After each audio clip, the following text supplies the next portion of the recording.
Hello students, welcome to Dishant Servitech. I am Ashish Singh, a science teacher, and we are going to study about a very new topic, and it's a very interesting topic. It's a very fantastic topic, and we are going to study about this topic, or we are going to start this topic with a new energy, and we have to do a lot of fun in this topic and or in this chapter.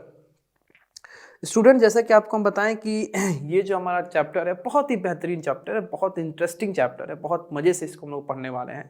ठीक है, बहुत ही ज़्यादा मज़ा आने वाला है इस chapter के बारे में, क्योंकि इसमें बहुत ही अलग अलग तरह की चीज़ें जानने को हमको मिलेंगी कि कैसे प्लांट्स अपने फूड को बनाते हैं, कैसे प्लांट्स उस फूड को अपने अंदर स्टोर करते हैं ना, बहुत कुछ हम लोग सीखेंगे इस चैप्टर के बारे में।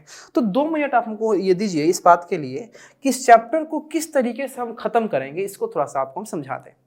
तो इस चैप्टर को टोटल हम लोग 2 पार्ट में, जैसे कि आप लोग यहाँ देख रहे होंगे कि ये हमारा फर्स्ट पार्ट है। ठीक है, ये जो हमारा है ये फर्स्ट पार्ट है, ये है फर्स्ट पार्ट। इस चैप्टर को और इस टॉपिक को कंप्लीट करने में हम लोग टोटल 2 पार्ट का यूज करेंगे, या हम 2 पार्ट का यूज करेंगे, जिस में इस टॉपिक्स के सारे सब टॉपिक्स को हम कंप्लीट करेंगे। जो आधे जितने भी आपके सब टॉपिक्स होंगे इस चैप्टर से या इस टॉपिक से रिलेटेड, उसको हम पार्ट 1 में कंप्लीट करेंगे और बाकी को पार्ट 2 में कंप्लीट करेंगे। और इस 2 टॉपिक में, इस 2 पार्ट में हम टोटल इस चैप्टर के एक्सप्लेनेशन को, इस चैप्टर के कंसेप्ट को समझाने की आपको कोशिश करेंगे, और आई होप कि आपको बहुत ही बेहतरीन तरीके से और अच्छे तरीके से इसको समझ में आएगा। ठीक है, तो आइए स्टार्ट करते हैं अपने इस बहुत ही बेहतरीन से टॉपिक को, जिसका नाम है फूड फैक्ट्री।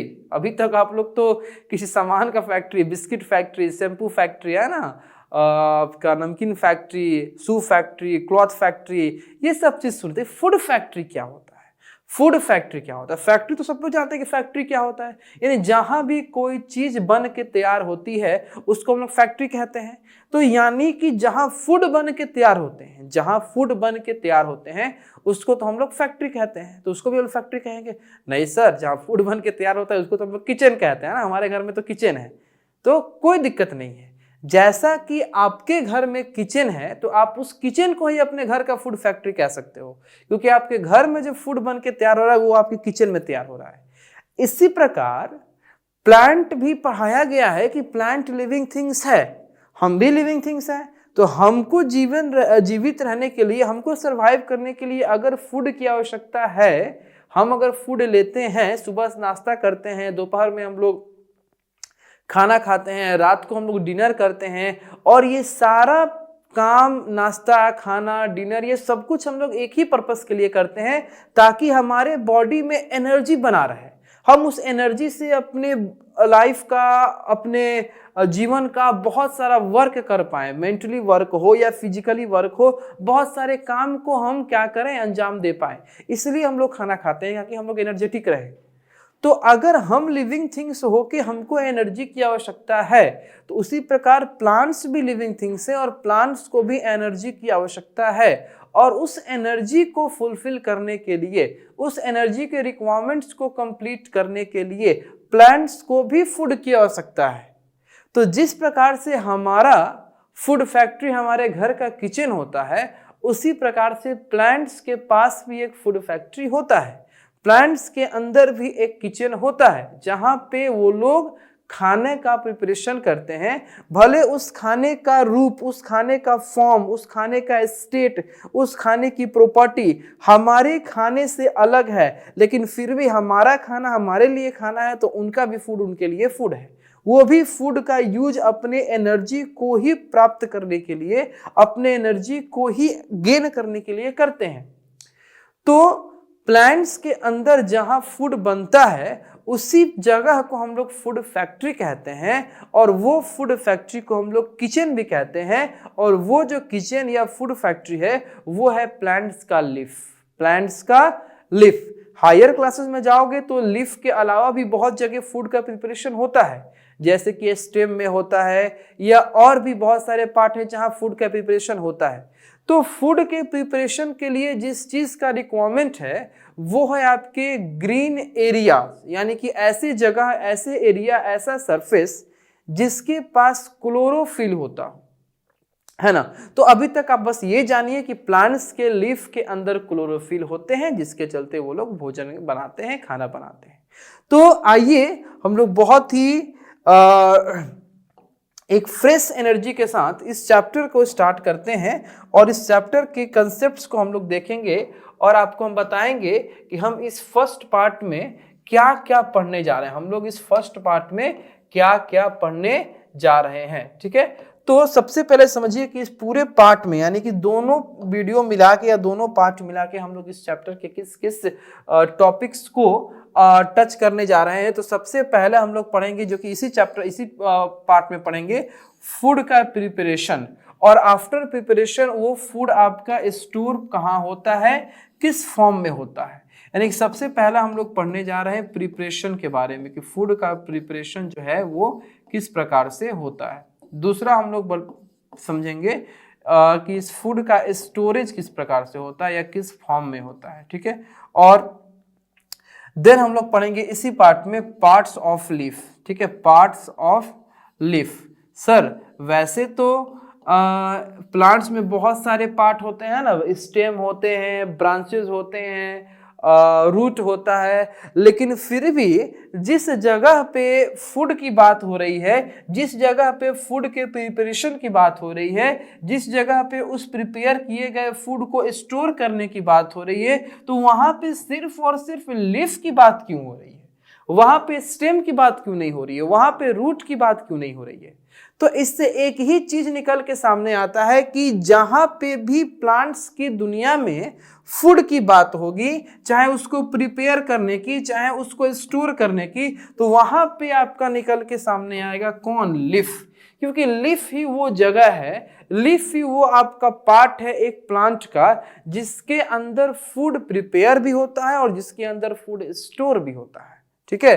तो हम लोग इस फर्स्ट पार्ट में यही पढ़ने जा रहे हैं कि हमारे यानी प्लांट्स के अंदर फूड का प्रिपरेशन किस प्रकार से होता है और प्लांट्स के अंदर फूड स्टोर किस प्रकार से होते हैं, और इन दोनों में मेन रोल जो आपका प्ले करता है वो होता है लीफ। तो लीफ का पार्ट्स कैसा होता है, लीफ का स्ट्रक्चर कैसा होता है। अब बाकी रह गया हमारा ये दो टॉपिक, जिसका नाम है some interesting plants and energy flow in living things, ठीक है, जिसको हम लोग फूड चेन के नाम से भी जानते हैं। तो ये जो हमारे टॉपिक्स हैं, जिसमें आपका सम इंटरेस्टिंग प्लांट्स और energy flow in living things, इसको हम लोग इसी चैप्टर या इसी टॉपिक के सेकंड वीडियो में कवर करेंगे। और इस तरीके से ये चार इंपॉर्टेंट जो हमारे सब टॉपिक्स को है, इनको हम लोग दो वीडियो के हेल्प से टोटली एक्सप्लेन कर सकते हैं और एक्सप्लेन करके इस चैप्टर का हम लोग द एंड करेंगे। तो आइए हम लोग अपने आज के फर्स्ट वीडियो के फर्स्ट पार्ट की तरफ बढ़ते हैं, preparation of food, preparation of food in plants, ठीक है। तो preparation of food in plants को स्टार्ट करने से पहले उसी से रिलेटेड थोड़ा इंट्रोडक्शन के बारे में समझते हैं कि प्लांट्स का इंट्रोडक्शन क्या है। तो प्लांट्स का इंट्रोडक्शन क्या देना है प्लांट्स आपको, यानी कि जो चीज हमको लिविंग थिंग्स को, यानी कि ह्यूमन बीइंग हो चाहे एनिमल हो, छोटे बड़े कीड़े मकोड़े, micro organism, aquatic, aerial, terrestrial, किसी प्रकार के लिविंग थिंग्स हो, जो लोग जिंदा हैं तो सिर्फ और सिर्फ जिंदा है किसके दम बदौलत जिंदा है, तो वो प्लांट है। अगर प्लांट नहीं है तो हम लोग नहीं है। हम सभी लोग डायरेक्टली या इनडायरेक्टली किस पे डिपेंड करते हैं, प्लांट्स पे डिपेंड करते हैं, है ना। मानते हो कि नहीं मानते हो कि हम सभी लोग डायरेक्टली या इनडायरेक्टली प्लांट्स पे डिपेंड करते हैं कि नहीं करते हैं। तो प्लांट्स पे डिपेंड करते हैं, क्यों करते हैं, सिर्फ फूड के लिए ही नहीं करते हैं, बहुत सारा ऐसा फैक्टर इसके लिए डिपेंड करते हैं। अगर मेन दो फैक्टर का बात किया जाए तो हम फूड के लिए तो प्लांट्स पे डिपेंड करते ही हैं, डायरेक्टली भी करते हैं, इनडायरेक्टली भी करते हैं। और याद करो, जो तुम ब्रीदिंग करते हो, सांस लेते हो, ठीक है, तो वो सांस में क्या लेते हो, तो सर सांस में ऑक्सीजन लेते हैं। वो ऑक्सीजन कहाँ से आता है, तो प्लांट फोटोसिंथेसिस के प्रोसेस करने के बाद जो ऑक्सीजन छोड़ देते हैं एंड प्रोडक्ट के रूप में, उसी ऑक्सीजन को आप लेते हो। तो कहने का मतलब है कि सिर्फ फूड के लिए ही तो प्लांट पर डिपेंड नहीं ना हो, फूड के लिए तो हो ही, साथ ही साथ आप ब्रीदिंग के लिए यानी अपने रेस्पिरेशन के प्रोसेस को कंप्लीट करने के लिए भी प्लांट पे डिपेंड हो। आप वेट करते हो कि कब हमको प्लांट O2 देगा तो कब हम उसको लेंगे, फॉर एग्जाम्पल की बात है, वेट कोई करता नहीं है। लेकिन अगर प्लांट O2 देना बंद कर दें तो हम लोग इनहेल और एक्सहेल नहीं कर पाएंगे। ठीक है, तो यही हम लोग को इंट्रोडक्शन में जानना है।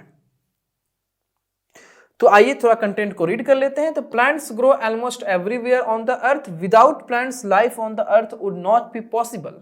Plants are the basic source of food for all living things. They produce their own food and also provide food for all other living things.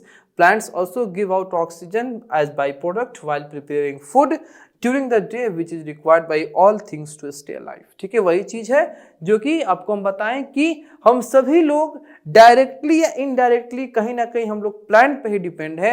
हम लोग फूड के लिए डायरेक्टली भी डिपेंड करते हैं, हम लोग इनडायरेक्टली भी डिपेंड करते हैं। थोड़ा सा आपको हम चर्चा क्लियर कर देते हैं कि हम लोग फूड के लिए डायरेक्टली डिपेंड कैसे करते हैं और इनडायरेक्टली डिपेंड कैसे करते हैं। तो जितने भी हार्बीवोरस एनिमल्स हैं, पहले उनकी बात करते हैं। तो जितने भी हार्बीवोरस एनिमल्स जिसको हम लोग हार्बीवोरस भी कहते हैं, वो सारे लोग ग्रासेस या लीव्स या फ्रूट्स यही सब वो लोग खाते हैं और ये टोटली आपके प्लांट प्रोडक्ट हैं। तो कहीं ना कहीं कि ये सब वो लोग अपने फूड में इनटेक करते हैं तो वो लोग प्लांट्स के ऊपर डायरेक्टली डिपेंड होंगे। अब वैसे एनिमल्स जो फ्लेश ईटिंग एनिमल्स हैं, तो कार्निवोरस एनिमल्स की बात हो रही है, तो कार्निवोरस एनिमल्स किसको खाएंगे? हर्बीवोरस एनिमल्स को खाएंगे और हर्बीवोरस खाएंगे प्लांट्स को। तो जब तक आपके हर्बीवोरस की संख्या मेंटेन नहीं रहेगी तब तक कार्निवोरस की संख्या मेंटेन नहीं रहेगी। तो अगर हर्बीवोरस प्लांट्स को खाएंगे, कार्निवोरस हर्बीवोरस को खाएगा, तो कहने का मतलब कि जो कार्निवोरस आपके एनिमल्स हैं वो इनडायरेक्ट रूप से किस पे डिपेंड हो गए? प्लांट्स पे डिपेंड हो गए।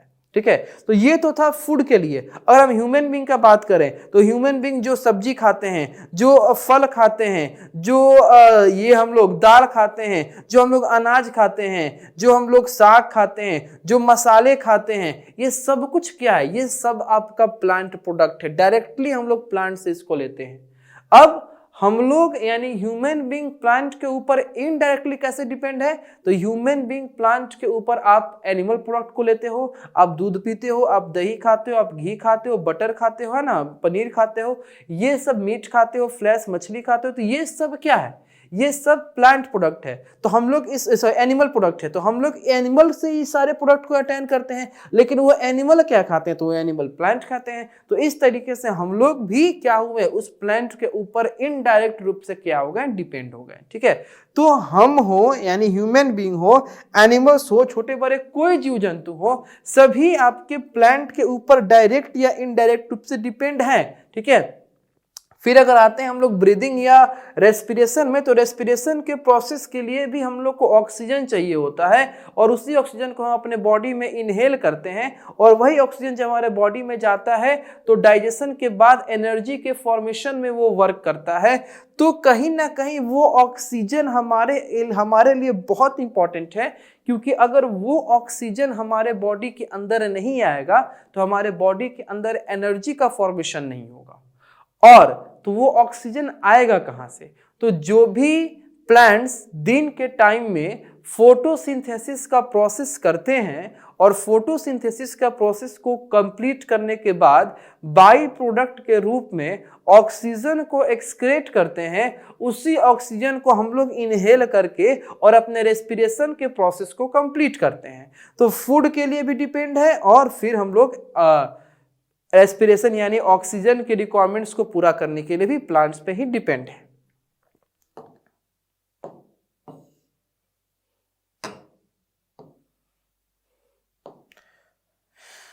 Now let's see preparation and storage of food in plants. Plants में हम लोग फूड का स्टोरेज या फूड का प्रिपरेशन किस प्रकार से करते हैं? तो सबसे पहला जो नाम है लीव्स, बहुत इंपॉर्टेंट ये कैरेक्टर है प्लांट की फैमिली में या प्लांट के आपके किंगडम में, क्योंकि लीव्स ही वो आपका पार्ट है जहाँ पे फूड प्रिपेयर भी होता है और फूड आपके एक्स्ट्रा जो होते हैं वो स्टोर भी होते हैं।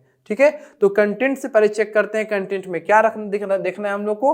तो leaves prepare the food for plants. Leaves of most plants are green due to the presence of a substance called chlorophyll only green leaves which contain chlorophyll can prepare food for the plant. Therefore leaves are called the food factory or the kitchen of the green plants. To make food, a plant draws water from the solid through its root and take in carbon dioxide from the atmosphere through pores, stomata on the leaves. The chlorophyll help to absorb energy from the sunlight. देखिए, इस चीज को आपको हम अब explain form में समझाते हैं।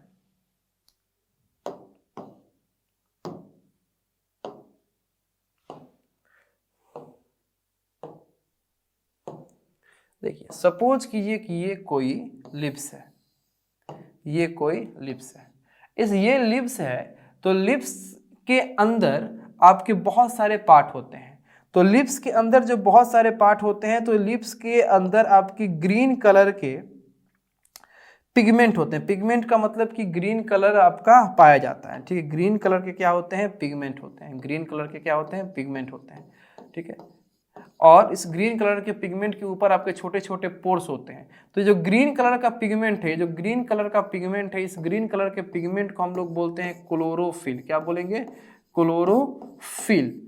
और इस छोटे छोटे होल्स को, इस छोटे छोटे पोर्स को, ये छोटा छोटा जो पोर्स आपको दिखाई दे रहा है, जो छिद्र कहते हैं हिंदी में, इसका नाम है स्टोमाटा। इसका नाम क्या है? स्टोमाटा, ठीक है। अब लिप्स के पास होते हैं क्लोरोफिल, लिप्स के पास होते हैं स्टोमाटा, और यही कारण है कि लिप्स ही वो आपका पार्ट है जो फूड के प्रिपरेशन में इन्वॉल्व होता है। अब समझिए कैसे। जो लिप्स के अंदर जो क्लोरोफिल है, ये एटमॉस्फेयर से सनलाइट को ट्रैप करने में, सनलाइट को एब्जॉर्ब करने में आपका कैपेबल होता है। तो लिप्स के अंदर क्लोरोफिल क्या किया? क्लोरोफिल का फंक्शन क्या है? तो याद रखिएगा, लिप्स के अंदर जो क्लोरोफिल है, क्लोरोफिल, ये क्लोरोफिल क्या किया? सनलाइट को ट्रैप किया। क्लोरोफिल किसको ट्रैप किया? सनलाइट को, ठीक है। चलिए, सनलाइट तो आ गया क्लोरोफिल के माध्यम से। जो स्टोमाटा है, जो लिप्स के अंदर स्टोमाटा है, ये स्टोमाटा क्या करेंगे? कार्बन डाइऑक्साइड गैस को एब्जॉर्ब करेंगे। कार्बन डाइऑक्साइड गैस को एब्जॉर्ब करेंगे। कहां से? एटमॉस्फेयर से। कहां से एब्जॉर्ब करेंगे? एटमॉस्फेयर से। अब ये जो लिप्स है, ये लिप्स जाइलम टिश्यू के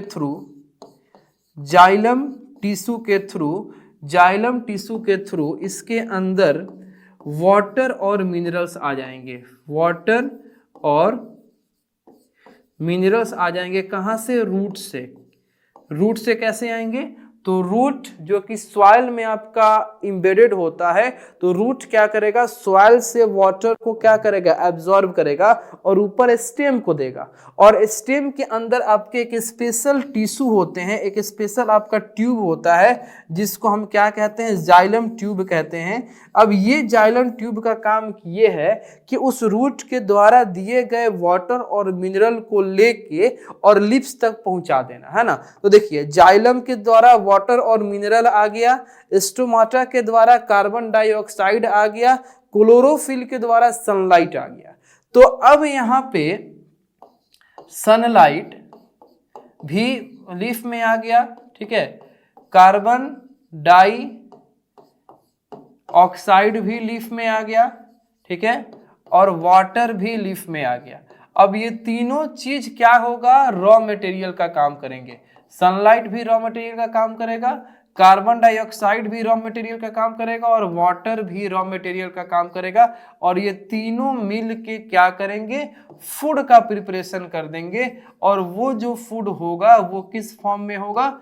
शुगर के फॉर्म में होगा। वो जो फूड होगा किस फॉर्म में होगा? शुगर, यानी कि ग्लूकोज के फॉर्म में होगा। ग्लूकोज के फॉर्म में वो आपका फूड होगा, शुगर के फॉर्म में या ग्लूकोज के फॉर्म में होगा। अब वही फूड पूरे प्लांट के बॉडी में ट्रांसफर किया जाएगा। अब पूरे प्लांट के बॉडी में ट्रांसफर इसलिए किया जाएगा कि भले ही आपका फूड बनाने का काम कौन किया? तो फूड बनाने का काम किया लीफ। लीफ क्या किया? फूड को प्रिपेयर करने का काम किया। लीफ का काम क्या है? फूड को प्रिपेयर करना। लेकिन सिर्फ अगर फूड प्रिपेयर होके लीफ तक ही सीमित रह जाएगा तो क्या उस फूड से पूरे प्लांट को एनर्जी मिल जाएगा? नहीं मिलेगा। उस फूड को पूरे प्लांट के बॉडी में ट्रांसफर होना पड़ेगा, जिससे कि वो पूरा प्लांट जो है उस फूड के अंदर से एनर्जी को एक्वायर करे। तो जिस प्रकार से जाइलम टिश्यू वाटर और मिनरल को लिफ तक पहुंचाया था, उसी प्रकार से एक और टिश्यू होता है जिसको हम लोग फ्लोएम टिश्यू कहते हैं, वो इस लिफ से इस फूड को निकालेगा और पूरे बॉडी, प्लांट के पूरे बॉडी तक दौड़ाएगा, चाहे वो स्टेम हो चाहे वो ब्रांच हो, और पूरा जो आपका फूड है प्लांट का वो पूरे बॉडी में फैल जाएगा, जिससे पूरे बॉडी को एनर्जी मिलेगा। अब रही किस, क्या सर जितना फूड बनता है वो पूरा फूड एक ही बार में बट जाता है, पूरा का पूरा यूटिलाइज हो जाता है? नहीं, जितना भी फूड इस प्रोसेस से, यानी फोटोसिंथेसिस, इस कंप्लीट प्रोसेस को हम लोग फोटोसिंथेसिस कहेंगे, तो जितना भी फोटोसिंथेसिस के प्रोसेस से फूड बनता है वो उतना यूटिलाइज नहीं होता, उसका बहुत कम पार्ट यूटिलाइज होता है। तो बाकी जो आपका फूड बचता है वो एक्स्ट्रा शुगर के फॉर्म में स्टोर हो जाता है, और उसी फॉर्म को हम लोग बोलते हैं स्टार्च। उसको हम लोग क्या बोलेंगे? स्टार्च। समझिए, अब यहाँ पे आपको साफ लिखा हुआ है कि जो भी एक्स्ट्रा फूड बच जाता है उसको हम लोग क्या बोलेंगे? स्टार्च बोलेंगे। देखिए,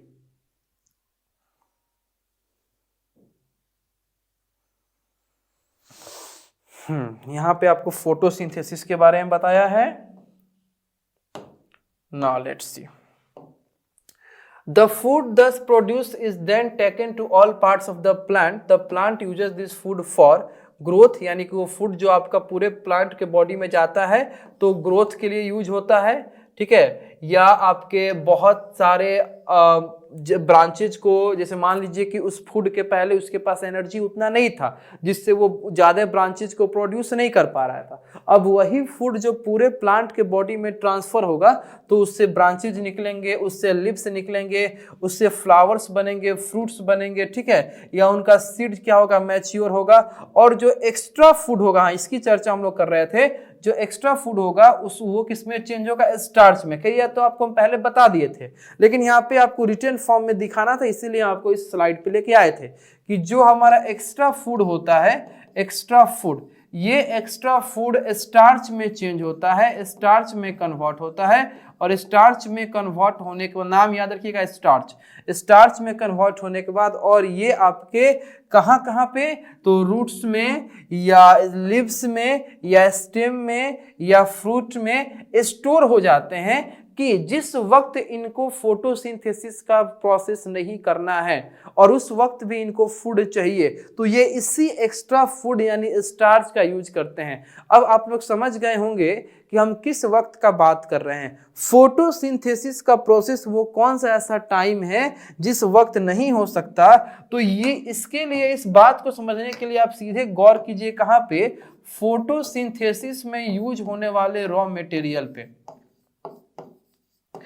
तो जो फोटोसिंथेसिस का प्रोसेस है और इसका जो इस फोटोसिंथेसिस के प्रोसेस में जो रॉ मटेरियल्स जो यूज होते हैं, इन रॉ मटेरियल्स में सबसे पहला ही रॉ मटेरियल्स कौन था? सनलाइट। अब सनलाइट से ही आपका फोटोसिंथेसिस का प्रोसेस हो रहा है, और सनलाइट था, CO2 यानी कार्बन डाइऑक्साइड था, वाटर था, और तब जाके बना था कौन? इन तीनों के इन्वॉल्वमेंट से बना था शुगर। इन तीनों के इन्वॉल्वमेंट से कौन बना? शुगर बना। तो चलिए, कार्बन डाइऑक्साइड तो रात में मिल सकता है, वाटर मिल सकता है, लेकिन क्या रात में सनलाइट मिल सकता है? नहीं मिल सकता। इसीलिए नाइट के टाइम में, रात के टाइम में फोटोसिंथेसिस का प्रोसेस जो है ये आपका बंद हो जाता है। जब फोटोसिंथेसिस का प्रोसेस बंद हो जाएगा तो फूड प्रिपरेशन बंद, और फूड प्रिपरेशन बंद हो जाएगा तो फिर आपका एनर्जी कहाँ से आएगा? तो यही जो आप लोग दिन के समय में प्लांट्स क्या किए हैं, एक्स्ट्रा फूड को स्टार्च में कन्वर्ट करके, एक्स्ट्रा फूड को स्टार्च में कन्वर्ट करके क्या कर लिए हैं? स्टोर कर लिए हैं। उसी स्टोर्ड एक्स्ट्रा फूड को लोग रात में यूज करेंगे और उससे एनर्जी को एक्वायर करेंगे, उससे एनर्जी का फॉर्मेशन करेंगे। अब हम लोग को इस मेन कैरेक्टर के पार्ट्स के बारे में समझना है। मेन कैरेक्टर कहने का मतलब कि जो फूड का प्रिपरेशन कर रहे थे। तो पूरे प्लांट के बॉडी को अगर आप लोग निहारो, अगर आप लोग देखो, अगर आप लोग इसको स्टडी करो, तो पूरे प्लांट के बॉडी में एक ही ऐसा आपका पार्ट है जो फूड के प्रिपरेशन के लिए रिस्पॉन्सिबल है, और वो है लीफ। अब इसी लीफ के स्ट्रक्चर के बारे में, पार्ट के बारे में हमको समझना है और देखना है कि इसमें जो भी स्ट्रक्चर है उनका अपना अपना अगर कुछ रोल है तो क्या है फूड के प्रिपरेशन में। ठीक है, तो देखिए सबसे पहले आपको हम दिखाते हैं इस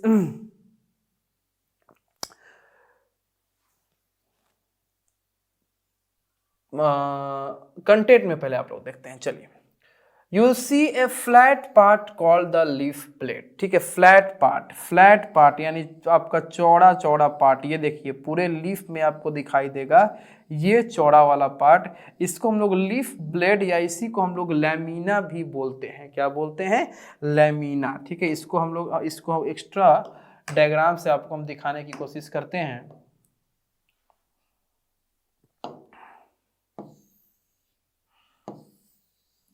देखो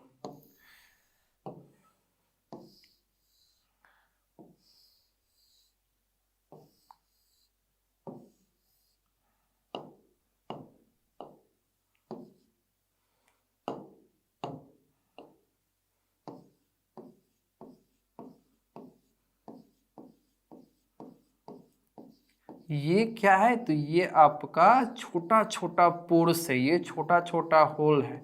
ठीक है, जो इस लैमिना के बीचों बीच यानी इस फ्लैट पार्ट, इस ब्लेड के बीचों बीच होता है। ठीक है, ये आपका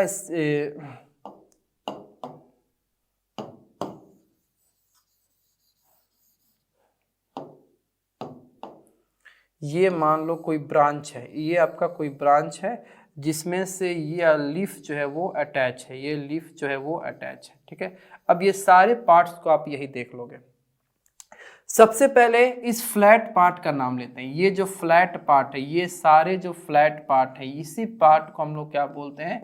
ये पार्ट है लैमिना। इसको हम लोग लैमिना बोलेंगे, या इसी को हम लोग बोलेंगे लीफ ब्लेड। इसको क्या बोलेंगे? Leaf blade. ठीक है, दूसरा ये देखिए, ये जो है लीफ का स्टार्टिंग पॉइंट यानी कि सेंटर है, ये सेंटर है, और ये लीफ का एंडिंग पॉइंट यानी टिप है।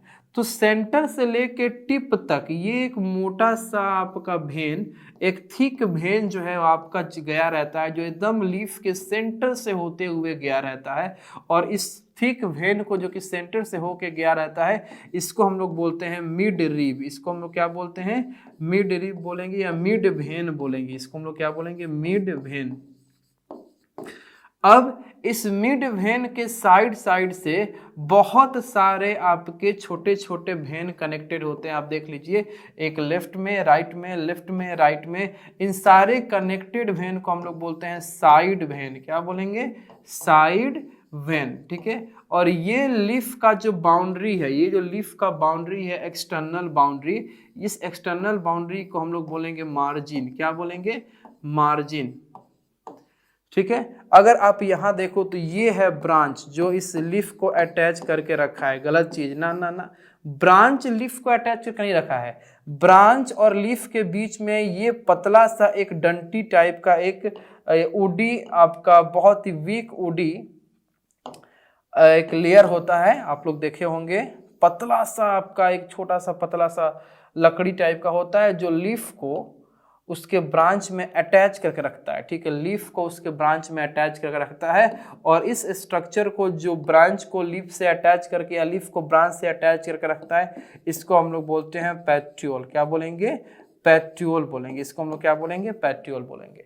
तो इस तरीके से आपने देखा कि हम लीफ के स्ट्रक्चर को अलग अलग पार्ट में क्या किए हैं? डिस्ट्रीब्यूट किए हैं, और उसको आपको समझाएं, जिसमें जो बाउंड्री है उसको मार्जिन, जो फ्लैट पार्ट है ये लैमिना या लीफ ब्लेड। ठीक है, जो बीचों बीच गया हुआ सेंटर से को कट करते हुए गया है रिब, उसको मिड रिब या मिड वेन कहेंगे। मिड वेन के लेफ्ट और राइट दोनों तरफ जो आपके वेन निकले हैं, इसको हम लोग साइड वेन कहेंगे।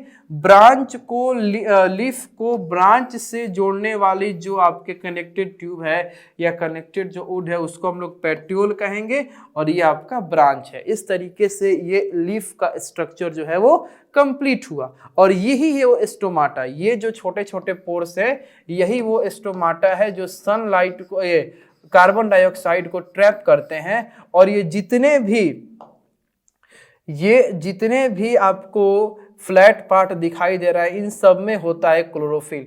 ये सारे फ्लैट पार्ट में क्या होता है? क्लोरोफिल। इन सब में क्लोरोफिल होता है, और ये क्लोरोफिल का काम क्या है? सनलाइट को ट्रैप करना। यही सारे सब में आपका होता है क्लोरोफिल, और इस क्लोरोफिल का काम है सनलाइट को ट्रैप करना। इस क्लोरोफिल का काम क्या है? सनलाइट को ट्रैप करना। ठीक है,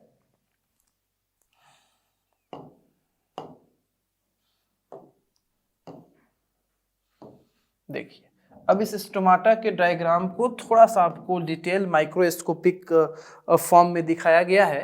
ठीक है, now observe the underside of the leaf under a microscope, you will see many tiny pores called stomata. A leaf takes in carbon dioxide and gives out oxygen and water vapour through the stomata during the pores of the photosynthesis. Now see here, ये आपके leaf का एक microscopic diagram है, ये आपके leaf का एक microscopic picture है, जिसको ध्यान से अगर देखा जाए तो आपको छोटे छोटे पोर्स जो हैं इसमें दिखाई दे रहे हैं। छोटे छोटे पोर्स जो हैं वो दिखाई दे रहे हैं, और यही जो पोर्स है इस पोर्स को हम लोग क्या बोलेंगे? स्टोमाटा बोलेंगे। अब इस स्टोमाटा का फंक्शन क्या है? तो ये जो स्टोमाटा है, इस स्टोमाटा का जो फंक्शन है वो बहुत सारा। सबसे पहले तो फोटोसिंथेसिस के प्रोसेस के लिए CO2 को इनटेक करना, और उसी वक्त O2 को आपका एक्सक्रेट करना, बाहर निकालना। ठीक है, या अगला है कि ट्रांसपीरेशन का जो प्रोसेस है, तो ट्रांसपीरेशन के प्रोसेस में क्या होता है? जो प्लांट्स होते हैं वो अपने लिव्स से एक्स्ट्रा वाटर को वाटर वेपर के फॉर्म में एक्सक्रेट करते हैं। यानी जो भी आपका वाटर अगर आया, अभी आपको बताया है कि जाइलम क्या करते हैं? फोटोसिंथेसिस के प्रोसेस को कंप्लीट करने के लिए वाटर को रूट से लेके और लीफ तक पहुंचाते हैं, ताकि लीफ के अंदर फोटोसिंथेसिस का प्रोसेस हो सके और फूड का प्रिपरेशन हो सके। तो जब ज्यादा मात्रा में वाटर का ट्रांसफर लीव्स के अंदर हो जाता है तो लीव्स क्या करते हैं? उस वाटर को वेपर के फॉर्म में एक्सक्रेट करते हैं। तो ये जो लीव्स हैं उस वाटर को वेपर के फॉर्म में बाहर निकालते हैं। तो कहां से बाहर निकालते हैं? स्टोमाटा से, और उसी प्रोसेस को हम लोग क्या बोलते हैं? तो उसी प्रोसेस को हम लोग ट्रांसपीरेशन बोलते हैं। ठीक है, तो ये आपका स्टोमाटा है, और इस तरह से स्टोमाटा का ये फंक्शन है। ठीक है, अब इस तरीके से हम लोग इस टॉपिक के फर्स्ट पार्ट को बाबू कवर किए। इस टॉपिक का जो फर्स्ट पार्ट है इसको हम लोगों ने क्या किया? कवर किया। तो जाने से पहले थोड़ा सा इस पार्ट में, यानी फर्स्ट पार्ट में हम लोग क्या क्या स्टडी किए हैं इसको क्विक रिव्यू एक कर देते हैं। तो फर्स्ट पार्ट में हम लोग सबसे पहले तो प्लांट्स के इंपॉर्टेंस के बारे में इंट्रोडक्शन चेक किए कि प्लांट का जो इंपॉर्टेंस है वो क्यों है, कितना है, और किसके लिए कितना है, ये ह्यूमन बीइंग के लिए, एनिमल के लिए। फिर हम लोग बात किए हैं इस प्लांट्स के अंदर जो उनका फूड प्रिपेयर होता है, और फूड प्रिपेयर होने के साथ वो फूड स्टोर कैसे होता है। फिर हम लोग बात किए जो फूड आपका प्रिपेयर हो गया तो आफ्टर प्रिपरेशन वो फूड ट्रांसफर कैसे होता है। ठीक है, हमारे बॉडी में, यानी उनके बॉडी में फूड ट्रांसफर कैसे होता है। ट्रांसफर के बाद हम लोग बात किए हैं लीफ के स्ट्रक्चर का। ठीक है, लीफ के स्ट्रक्चर का, क्योंकि लीफ जो था वो बहुत ही इंपॉर्टेंट रोल को प्ले कर रहा था फूड के प्रिपरेशन में, और साथ ही साथ उस फूड को स्टोर करने में भी। तो उस लीफ के स्ट्रक्चर के बारे में जानना बहुत जरूरी था। तो लीफ के टोटली हम लोग 4 से 5 मेन स्ट्रक्चर के बारे में समझे। सबसे पहला था लैमिना, जिसको हम लोग लीफ ब्लेड के नाम से भी जानते हैं, और दूसरा था मिड वेन, तीसरा था साइड वेन, चौथा स्टोमाटा, फिर क्लोरोफिल, और उसके बाद था आपका पेट्यूल। और लास्ट में जो बाउंड्री थे लीव्स के उसको हम लोग क्या बोले थे, मार्जिन, उसको हम लोग क्या बोले थे, मार्जिन। ठीक है, तो इस तरीके से देखा जाए तो हम लोग अपने फर्स्ट पार्ट को बहुत ही एक्सप्लेन फॉर्म में बहुत अच्छे तरीके से कंप्लीट किए। आई होप कि आपको ये फर्स्ट पार्ट अच्छा से समझ में आया हुआ होगा। अब आपसे मिलते हैं इसी टॉपिक के नेक्स्ट वीडियो यानी कि पार्ट 2 में। तब तक के लिए थैंक यू और मन लगा के पढ़ाई कीजिए।